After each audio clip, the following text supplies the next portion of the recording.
주시나 재미있게 듣던 말이 책 중에 있으니 이 성경심이 살아납니다.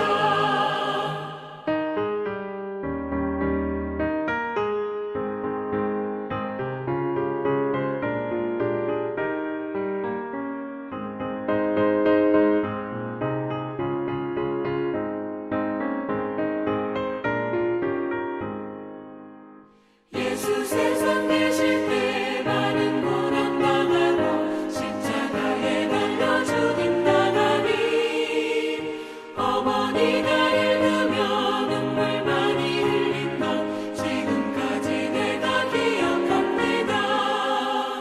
귀하다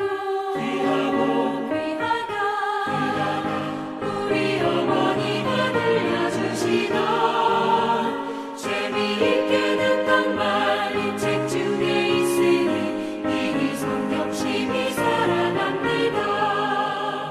그때 일은 지나고 나의 눈에 와닿고 어머니의 말씀 기억하면서 나도 시식 뜻대로 성경 말씀 읽으며 주의 뜻을 따라 살려 합니다.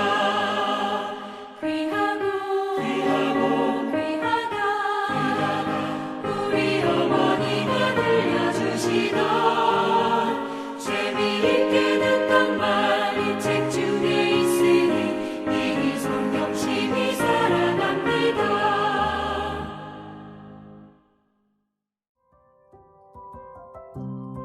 6월 11일 오늘의 말씀은 사도행전 19장 8절에서 20절입니다.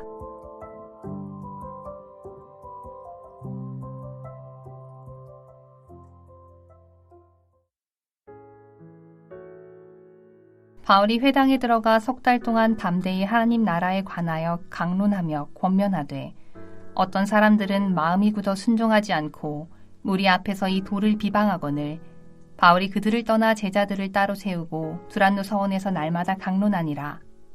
2해 동안 이같이 하니 아시아에 사는 자는 유대인이나 헬라인이나 다 주의 말씀을 듣더라.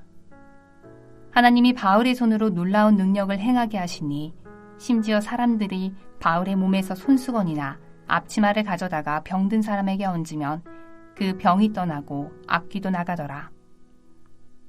이에 돌아다니며 마술하는 어떤 유대인들이 시험삼아 악귀 들린 자들에게 주 예수의 이름을 불러 말하되 내가 바울이 전파하는 예수를 의지하여 너희에게 명하노라 하더라. 유대의 한 제사장 스게와의 7 아들도 이 일을 행하더니 악귀가 대답하여 이르되 내가 예수도 알고 바울도 알거니와 너희는 누구냐 하며 악귀 들린 사람이 그들에게 뛰어올라 눌러 이기니 그들이 상하여 벗은 몸으로 그 집에서 도망하는지라. 에베소에 사는 유대인과 헬라인들이 다 이 일을 알고 두려워하며 주 예수의 이름을 높이고 믿은 사람들이 많이 와서 자복하여 행한 일을 알리며 또 마술을 행하던 많은 사람이 그 책을 모아가지고 와서 모든 사람 앞에서 불사르니 그 책값을 계산한 즉 은 5만이나 되더라. 이와 같이 주의 말씀이 힘이 있어 흥왕하여 세력을 얻으니라. 화요일 아침 주님 앞에 나오신 여러분을 환영하고 축복합니다. 말씀의 능력이 나타나 영적 부흥을 경험하는 여러분 되시기를 축복합니다. 오늘 본문은 바울이 3차 전도 여행에서 에베소의 두란노 서원에서 2년 동안 말씀을 전하고 주의 능력이 나타나며 말씀이 계속 성장하여 널리 퍼지는 내용입니다. 여러분 이런 말씀 들어보신 적이 있으실 겁니다. 하나님의 말씀을 지식적으로 아는 것과 믿는 것은 다르다. 물론 하나님의 말씀에 대한 지식이 꼭 필요합니다. 지식이 있어야 그 말씀을 믿던지 믿지 않던지를 결정할 수 있기 때문입니다. 하지만 말씀을 지식적으로 아는 것에 그친다면 마치 만난 것을 앞에 놓고 감상만 하는 것과 같습니다. 만난 것이라도 먹어야 맛을 알고 먹는 즐거움을 누리게 됩니다. 말씀을 지식적으로 아는 것에서 더 나아가 그 말씀을 믿는 것은 맛있는 음식을 먹는 것과 같습니다. 그 말씀의 능력을 경험하고 누리는 것이 말씀을 믿음으로 시작되기 때문입니다. 여러분, 성령 하나님께서는 우리가 말씀을 지식적으로 아는 것으로 그치기를 원하지 않으십니다. 우리가 말씀을 믿음으로 말씀의 능력을 누리며 영적으로 부흥하며 살기를 원하십니다. 그 말씀을 믿고 그 능력을 누리는 영적 부흥을 경험하기 위해 우리는 어떻게 해야 할까요? 오늘 말씀은 우리에게 계속해서 꾸준히 하나님의 말씀에 연결되어 있으라고 합니다. 계속해서 꾸준히 하나님의 말씀에 연결되어 있으라. 바울이 복음을 전하며 다닐 때 어느 지역도 복음을 전하기에 쉬운 곳은 없었습니다. 그 중에 에베소는 특히 마술과 아데미 신전으로 인해 복음에 대해 강력한 반대에 부딪혔던 지역입니다. 바울은 이곳에서 말씀을 강론합니다. 그리고 말씀을 통해서 에베소에 복음을 전파하고 있죠. 강론한다는 말은 변론하고 간청하면서 말씀을 나누었다는 뜻입니다. 8절을 보면 바울은 먼저 회당에서 석 달 동안 하나님의 나라에 대해서 강론하며 권면합니다. 회당에서 구약 성경을 가지고 하나님 나라에 대해 강론했다는 것은 예수가 그리스도라고 주장하는 내용이었을 것입니다. 회당에서 많은 유대인들이 예수를 믿었을 것입니다. 그러나 그들 중에 어떤 사람들은 바울과 그 메시지를 단호히 대적하고 비방했습니다. 9절에 어떤 사람들은 마음이 굳어 순종하지 않고 무리 앞에서 이 도를 비방했다고 합니다. 여기서 이 도는 복음의 길, 제자도의 길을 말합니다. 그 길을 걷기를 그들은 거부하고 있습니다.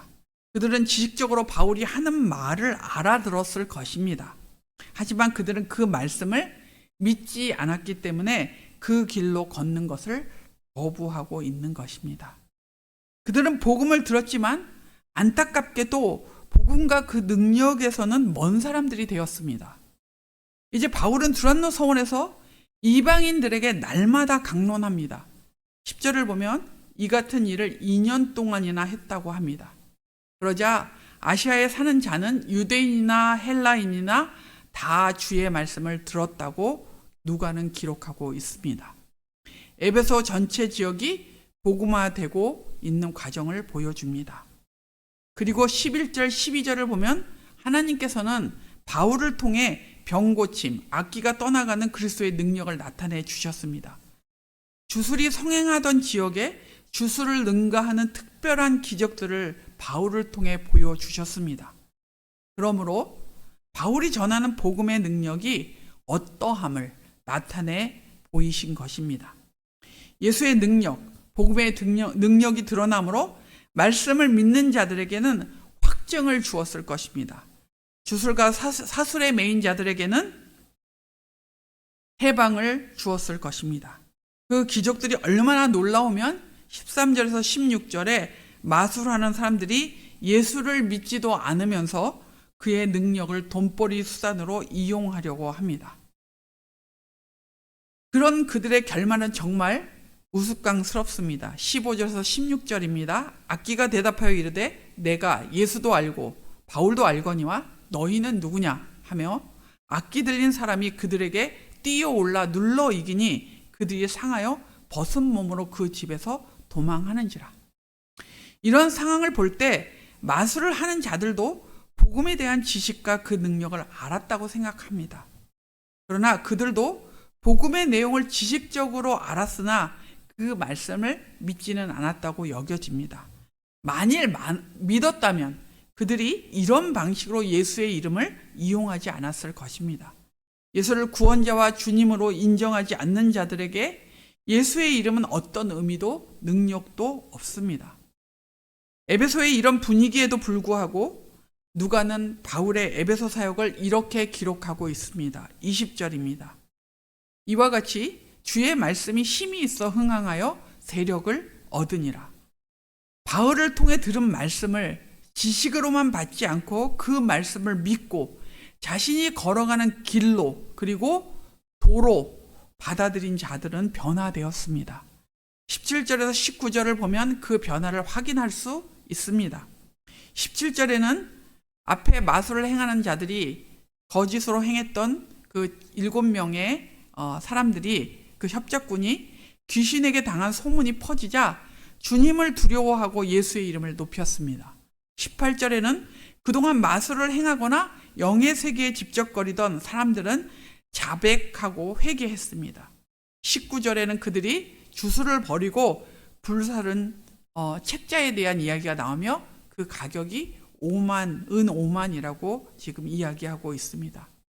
그 당시 대략 136년 동안, 그 당시에 대략 136년 동안 쉬지 않고 노동해서 번 것보다도 더 많은 돈이라고 합니다. 사람들의 가치관이 극적으로 바뀌어졌음을 보여주는 그런 숫자입니다. 각종 주술서적에 큰 돈을 쓰며 어둠의 세력에 잡혀있던 자들이 이제 빛을 향하여 돌아선 것입니다. 이런 변화는 바울이 두란노 소원에서 2년 동안이나 날마다 끊임없이 말씀을 강론한 결과라고 생각이 됩니다. 그 말씀을 통해서 성령 하나님께서 에베소 사람들에게 믿음을 주셨습니다. 믿음의 길과 삶을 선택하도록 성령 하나님께서 인도해 주셨습니다. 하나님께서 우리에게 은혜를 주시는 방편 중에 하나가 하나님의 말씀입니다.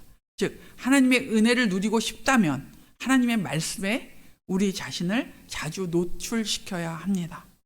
바울이 날마다 2년 동안 말씀을 강론했다는 말은 정말 꾸준하게 그리고 한결같이 계속해서 사람들에게 하나님의 말씀을 듣고 배우고 연구하게 했다는 말입니다. 에베소에서 일어난 것과 같은 영적 부흥을 경험하고 싶다면 어떤 방식으로든 말씀을 가까이 해야 합니다. 말씀을 믿고 말씀의 능력을 누리고 싶다면 말씀을 지식으로 아는 것이 아니라 말씀을 믿고 그 말씀대로 사는 선택을 해야 합니다. 그러기 위해서는 말씀을 가까이 해야 합니다. 말씀을 읽고 암송하고 묵상하고 공부를 하고 설교 말씀을 듣고 이런 여러 가지 방식의 여러분 자신을 자꾸 노출시키셔서 주의 말씀을 가까이 해야 합니다. 그런 자리를 여러분이 사모하고 그런 자리에 자주 앉으셔야 합니다. 말씀을 가까이 하며 그 말씀에 항복할 때 하나님은 우리의 삶에 영적 부흥을 허락하십니다. 날마다 어떤 방식이든지 말씀을 가까이 하고 그 말씀에 항복함으로 영적 부흥을 경험하며 사는 여러분 되시기를 축복합니다. 오늘의 암고는 말씀을 가까이 하자입니다. 말씀을 가까이 하자. 오늘 기도하실 때 우리와 우리 자녀들이 말씀을 가까이 하고 말씀에 항복함으로 영적 부흥을 경험하게 해주시기를 기도하십시오. 기도하겠습니다. 살아계신 하나님 아버지, 에베소에서 날마다 2년 동안 바울이 말씀을 강론함으로 에베소 지역에 많은 믿는 자의 수가 더하여지고 영적 부흥이 오게 해 주신 사건을 오늘 보게 해 주셔서 감사합니다. 저희도 하나님 아버지 우리의 인생 가운데 날마다 영적 부흥을 경험하고 살기를 원합니다. 주님, 말씀으로 오신 주님, 우리가 말씀을 가까이 할 때마다 하나님 말씀을 통해서 우리에게 가르쳐 주시고 깨닫게 해주시고 은혜를 베풀어 주셔서 영적인 부흥을 경험하는 은혜를 누릴 수 있도록 도와주시옵소서. 우리는 더 열심히 말씀을 듣고 배우고 또 공부하고 연구하는 자리에 앉는 자들이 되게 해주시기를 기도합니다. 하나님, 여름 성경학교를 위해 기도합니다. 이 여름 성경학교가 우리 세대로 공동체의 말씀의 잔치가 되는 그런 성경학교가 되게 하여 주옵소서. 준비하는 가정에 은혜를 베풀어 주시고 무엇보다도 다음 세대들이 예수님이 누구신지 바로 알며 그 예수님과 함께 살아가는 삶을 경험하는 이 여름이 될 수 있도록 은혜해 주시기를 기도합니다. 온가족 캠프를 위해 많은 사람들이 준비하고 있습니다. 하나님, 이 온가족 캠프가 하나님 앞에 영광이 되게 해주시고 공동체가 영적으로 한 번 더 도약할 수 있는 큰 기회가 될 수 있도록 함께 해주시고 말씀의 축제 또 교제의 축제가 되는 귀한 시간 될 수 있도록 함께 해주시기를 기도합니다. 리더십 전환 과정에 있습니다. 하나님, 우리 공동체를 붙잡아 주셔서 이 리더십 전환 과정을 통해 하나님 앞에 영광이 되게 해주시고 공동체에 더 복이 되며 또 하나님 아버지 한국교회 덕이 되는 귀한 일로 주께서 이끌어 주시고 인도하여 주시옵소서. 연약한 자들을 위해 기도합니다. 육신의 연약한 자들, 정서적으로 어려운 자들, 경제적으로 곤란한 가운데 있는 많은 이들을 주께서 기억하시고 주께서 도와주시며 돕는 손길로 인도하셔서 하나님 선하게 그 모든 과정들을 잘 견디고 승리할 수 있도록 도와주시옵소서. 오늘 전도 폭발로 또 모입니다. 전도자의 전도하는 사람들로 훈련되어지는 이 과정에 주께서 은혜 베풀어 주옵소서. 오늘 하루도 주님을 의지하며 살겠습니다. 함께해 주옵소서. 예수님의 이름으로 기도합니다. 아멘. 하늘에 계신 우리 아버지여, 이름이 거룩히 여김을 받으시오며 나라가 임하시오며 뜻이 하늘에서 이루어진 것 같이 땅에서도 이루어지이다. 오늘 우리에게 일용할 양식을 주시옵고 우리가 우리에게 지은 자를 사하여 준 것 같이 우리의 죄를 사하여 주시옵고 우리를 시험에 들게 하지 마시옵고 다만 악에서 구하시옵소서. 나라와 권세와 영광이 아버지께 영원히 있사옵나이다. 아멘.